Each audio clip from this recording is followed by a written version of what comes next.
一体何なんだ。メヘリット。キ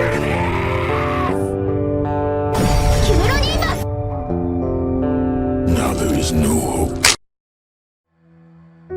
Bienvenidos a un nuevo video donde tocará hablar de muchas cosas que fueron dejadas fuera del volumen 10, el cual este episodio número 16 del anime termina. Vayamos por partes. Como he dicho, el episodio número 16 adapta el capítulo llamado Nostalgia y Frustración, que es donde nos dejaron anteriormente, con Ruijerd llegando con Norn y Aisha y hablando con Rudius. Hasta ahí nada que objetar, pero deja de lado los últimos dos capítulos que finalizan el volumen 10 y salta directamente al volumen 11. ¿Cuáles fueron esos capítulos? Uno dedicado al entrenamiento de Eris en el santuario de la espada llamado Afilando los Colmillos, donde Eris lucha contra un emperador del norte, y otro llamado El Maestro Niñero, en el cual nos explican cómo Ruijerd se topó con Norn, la protegió y se encontró con Paul Greyrat, llevando a los acontecimientos actuales. Pero no teman, ya he narrado ambos capítulos en el canal y los enlaces están arriba a la derecha en el apartado de anotaciones. Si bien el cómo Ruijerd salvó a Norn no creo que sea animado, el entrenamiento de Eris es algo que sí o sí veremos, y aunque son varios capítulos de la novela, seguramente los juntarán todos en una ova. Habiendo dicho eso, procedamos a la comparación con lo que se adaptó. Para empezar, Rudius nos revela que inicialmente había considerado la posibilidad de que fuera Ghislaine la persona misteriosa de la que hablaba Paul en su carta, pero cuando vio a Ruijerd, todo tuvo sentido, dado que él arriesgaría su propia vida con tal de salvar a un niño. Otra cosa muy importante es que Rudius le explicó detenidamente todo lo que sucedió con Eris después de que el Supart se fuera. El mago le contó cómo él y Eris consumaron su amor en la cama aquella noche, le contó cómo se topó con su ausencia y su carta, cómo sufrió y cómo se la pasó 2 años buscando a su madre mientras lidiaba con su corazón roto. Habló de Linalais, habló de cómo siguió el consejo del dios humano y se alistó a la universidad, y de cómo ello le llevó a que se casara con Sylphiet. Todo esto es omitido. No lo digo criticando al anime, ya que es imposible poner todo, pero lo comento para que lo sepan, porque Ruijerd conocía todas estas cosas. El mago incluso le contó sobre su padecimiento y cómo su esposa le salvó. En esta escena, cuando Ruijerd le dice a Rudius que escuche a Eris, el mago piensa que no importaba lo que Eris realmente había querido decir con su carta. Eso no cambiaba sus 3 años de largo sufrimiento, sino oír nada de ella. El mago piensa que incluso si arreglan las cosas, no dejaría a Sylphie por ella. Esta es la postura que tiene ahora, antes de que extraordinarios acontecimientos sucedieran en el futuro. Pero eso sería spoiler y no es el tema del video. Sigamos. En el anime, Ruijerd le dijo a Rudius que había estado explorando los bosques en un área al sur de la región, pero no profundiza en ello. En las novelas, sí, y nos cuenta que Ruijerd había obtenido ciertas pistas que le indicaban la posible existencia de una tribu Supart escondiéndose en el continente central, más concretamente en alguno de los bosques al sureste. Fue así que Ruijerd arribó a un bosque al sur de las montañas del Rey Dragón y buscó exhaustivamente durante 2 años. Si bien no encontró a ningún Supart, sí halló muchas pertenencias que se cree pertenecían a víctimas de la catástrofe de teletransportación, muchos de los cuales murieron. El Supart se dedicó a entregar las pertenencias de estos difuntos a las ciudades más cercanas, con esperanza de que los familiares de las personas fallecidas puedan hacerse con ellas y encontrar así un poco de paz. También, Aisha fue la mente maestra detrás de muchas de las decisiones tomadas durante el viaje de regreso junto a su escolta Ruijerd, permitiéndoles regresar mucho más rápido de lo que originalmente les hubiera tomado. Muchos de estos detalles los narré en mi resumen de este capítulo del volumen 10. Link arriba a la derecha. Ginger, la mujer que engañó a Rudius para que lo aprisionaran en Shirone en la primera temporada, pero con quien las cosas habían sido arregladas, vino con ellos. Rudius y ahora se dedicará a servir al príncipe Sanova junto a Shuli. ¿Por qué Ruijerd se fue tan pronto de la casa de Rudius? Bien, el anime no lo muestra, pero Ruijerd inicialmente dice que ha oído sobre avistamientos de un demonio en lo profundo de los bosques de esa zona y como parte de su búsqueda de supervivientes de la raza Supard pretende seguir esta nueva pista. Pero si bien esto es cierto, la verdadera razón es que en sus palabras se sentía incómodo. El mago notó la soledad en la voz de su viejo amigo. Le dolía ver la ausencia de Eris, le dolía ver que ella y el mago hubieran tomado caminos separados. Ruijerd sabía que Eris amaba a Rudius sin que ella se lo hubiera dicho. Lo sabía cuando los dejó en el campamento de refugiados y en su cabeza se imaginó que estarían viviendo una vida juntos. Y Rudius se dio cuenta de que también le dolía ver que esa mujer era ahora Sylphie y no Eris, pero también le hizo saber al mago que sabía que no era su culpa y que entendía, pero le pidió que escuchara a Eris, así como él también oiría su versión de la historia si se la encontraba. Bien, ¿y qué hay de la escena de Ruijerd y Vadigadi mirándose como si fueran a pelear en cualquier momento? Rudius la describe como una sumamente aterradora. Sus palabras fueron, y cito, si alguien encendiera una cerilla, todo volaría por los aires. Incluso el hecho de que Vadigadi no estuviera sonriendo lo choqueó. Rudius nos cuenta que en la guerra de Laplas, Ruijerd fue el capitán de la Guardia Imperial de Laplas, y Vadigadi estuvo en una facción contraria.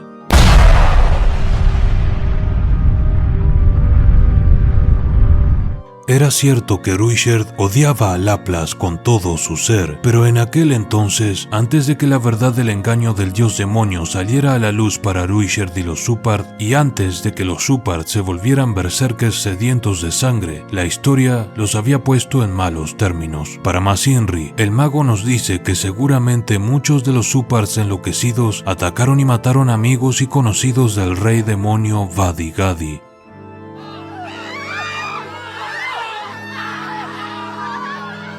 En palabras de Rudius, sin importar cuán poco comprometido Vadigadi era con su rol como rey, aún así era un rey. Rudius piensa que probablemente Vadigadi no conozca los detalles de cómo ocurrieron las cosas entre los Supard y Laplas y que se lo explicaría a la próxima cuando se encontrara con el rey demonio. Siguiendo, en la despedida de Ruijerd con Aisha y Norn, el Super le dice alguna que otra cosa más a esta última. Por ejemplo, le explica que la pelea entre Paul y Rudius era cosa del pasado, que tanto él como su padre habían reflexionado en sus acciones. Le recuerda todo lo que le contó mientras viajaban juntos. Le contó sobre las adversidades que él, junto a Eris y Rudius, habían tenido que enfrentar y las cosas que vieron, y que Norn, al oírlo en su momento de la boca del Supard, lo había aceptado. Norn también hace hincapié en que Rudius había llegado con otra mujer que no era Eris, sí, pero también en el hecho de que estaba ebrio, y los lectores saben que a pesar de la detoxificación mágica, el fuerte olor del alcohol sigue allí. Esto considero importante contarlo porque Paul tuvo severos problemas con el alcohol, y la pequeña sabe de primera mano cómo este brebaje destruye a las personas. Por eso, sumado al miedo que ya le tiene a su hermano, se acumula un nuevo temor. Aquí la novela establece un paralelismo pequeño entre Rudius y Paul para explicar parte de lo que siente Norn. Simplemente consideraba importante comentarlo. En fin, hora de pisar el acelerador, otra vez. Nunca da el tiempo para todo, ni siquiera en estos videos. Aquí termina oficialmente para el anime el volumen 10 de las novelas ligeras, y comienza el 11. Al menos hasta que adapten lo de Eris, pero su historia está distribuida en varios volúmenes, incluyendo volúmenes que ya se adaptaron en la parte anterior de la segunda temporada, pero esto ya lo expliqué en videos anteriores. Aquí el anime intenta adaptar 4 capítulos más, ahora del volumen 11, en un solo episodio, y es imposible ir detalle a detalle, por lo que me centraré en lo más importante. Rudius tuvo que pedirle a Aisha que no le hable con tanto respeto. La forma en la que la pequeña hermana se dirigía al mago era sumamente exultante, incluso le llamaba queridísimo hermano en cada ocasión. Aisha aceptó la solicitud de su hermano de hablarle más casualmente, pero no del todo. Ella seguiría dirigiéndose a él con formalidad porque, en sus palabras, era el jefe del hogar, el hombre de la casa. Cabe destacar que Rudius, sin entrar en detalles de carácter íntimos y para mayores de edad, debido a que Aisha preguntó, le explicó a sus hermanas qué había pasado desde que se separaron, su separación con Eris, el cómo fue a la universidad buscando curar una enfermedad cuya naturaleza no les explicó, y su reencuentro con Sylphiet, a quien Aisha recordaba pero Norn no. Tampoco explicó cómo Sylphie le curó,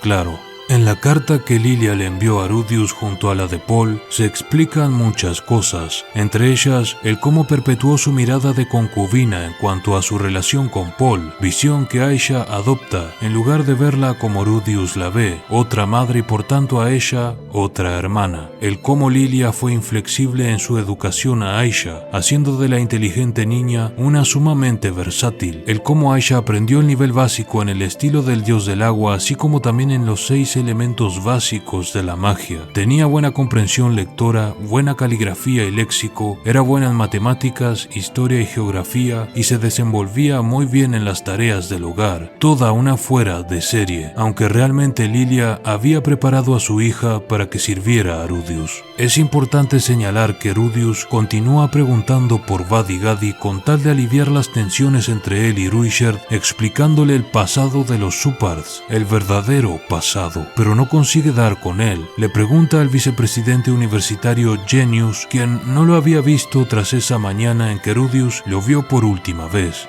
Algo gracioso es que la noche en la que todos festejaron el triunfo de Nanahoshi y compañía de cara a la investigación en círculos mágicos, Nanahoshi se embriagó. Su cuerpo era el de una adolescente y no era buena lidiando con el alcohol, por lo que Rudius la encuentra aquella mañana en su laboratorio en la universidad, hecha un desastre, con una resaca bestial. Sus palabras fueron: "Mi cabeza me está matando". Rudius piensa que con todo lo que bebieron aquella noche, le sorprende que no haya experimentado envenenamiento por alcohol. El mago la ayuda con su magia de detoxificación y luego con magia de sanación, algo por lo que ella estuvo muy agradecida. En cuanto a la razón de su presencia allí, pues fue a pedirle consejo de cara a sus dos hermanas pequeñas, donde Nanahoshi revela que ella tenía un hermano pequeño en Japón, hermanito el cual se comía los caros pudines que ella compraba y guardaba en el refrigerador para más tarde.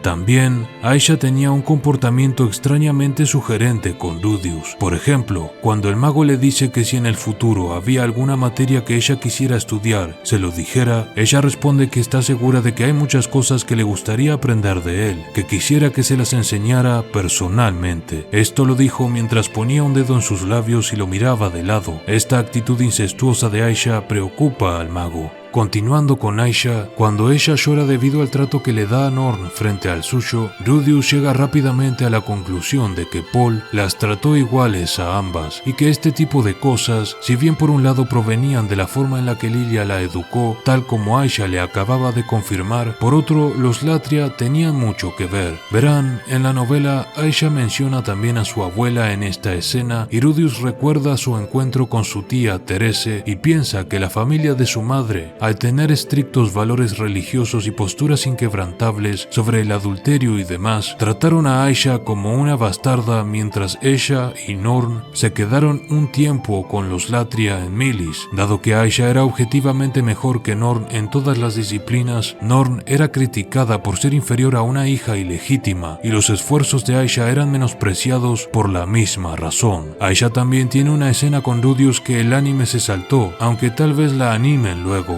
En dicha escena, Rudius llama a Aisha, quien se sienta en su falda para enseñarle magia. Si bien las demandas de su hermana de ser la maid de la casa habían sido aceptadas, Rudius no quería descuidar su educación y la oportunidad de que aprenda cosas nuevas.